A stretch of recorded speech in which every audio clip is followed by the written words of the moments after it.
Hi friend, आज हम समझेंगे कि वास्तविक प्रतिबिंब क्या होता है, कैसे बनता है, कहाँ बनता है और उल्टा सीधा का मतलब क्या होता है। जैसे कि आप देख पा रहे हैं कि एक अवतल दर्पण लिया गया है जिसे कॉनकेव मिरर भी कहते हैं। कॉनकेव मिरर के सामने प्रिंसिपल एक्सिस के ऊपर एक लाल रंग का वस्तु जो कि एरो के द्वारा दर्शाया गया है। जैसे कि किसी भी वस्तु का प्रतिबिंब हासिल करने के लिए कम से कम 2 किरण आरेख लेना होता है। 2 से अधिक ले सकते हैं, लेकिन सरलता और अच्छी तरह से समझने के लिए 2 ही किरण आरेख लिया जाता है। यहाँ पे पहला किरण आरेख है प्रिंसिपल एक्सिस के समांतर वाला और दूसरा मुख्य फोकस से गुजरने वाली किरण आरेख लिया गया है। जब ये 2 किरण आरेख जिस बिंदु पर आकर मिलती है या प्रतिच्छेद करती है, इंटरसेक्ट होती है, उस बिंदु पर ही प्रतिबिंब का बनना होता है।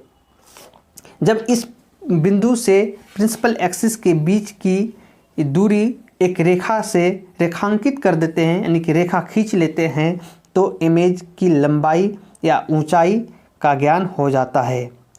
ये भी अब समझना है कि इमेज का उल्टा और सीधा का मतलब क्या है। ये समझना है कि जब किसी वस्तु को प्रिंसिपल एक्सिस के ऊपर रखा जाता है और ऊपर ही बनता है तो उसको सीधा इमेज कहा जाता है। जब इस वस्तु का इमेज का फॉर्मेशन प्रिंसिपल एक्सिस के नीचे हो जाता है, जैसे यहाँ पे आप देख पा रहे हैं कि प्रिंसिपल एक्सिस के ठीक नीचे इमेज का फॉर्मेशन हो रहा है, यानी कि यहाँ पे इंटरसेक्ट प्रिंसिपल एक्सिस के नीचे हो रहा है, तो इसका यहाँ पे हम कहेंगे कि इमेज उल्टा है। यदि ऊपर होता, इंटरसेक्ट ऊपर हो जाता, तो इमेज सीधा कहा जाता है।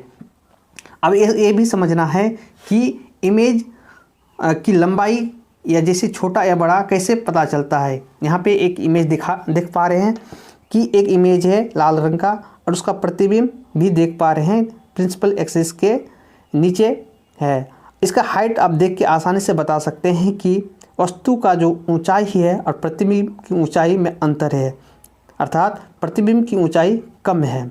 इसी से पता चलता है कि प्रतिबिंब का आकार छोटा है। और ये भी पता लगना जरूरी हो जाता है कि वास्तविक है या काल्पनिक। जब ये 2 किरण आरेख वास्तव में मिल रही है, यानी कि परावर्तित होकर एक बिंदु पर मिल रही है, तो उसको क्या कहा जाता है? वास्तविक प्रतिबिंब कहा जाता है। यदि समझ में आया तो वीडियो को लाइक, शेयर और सब्सक्राइब जरूर करें। Thank you.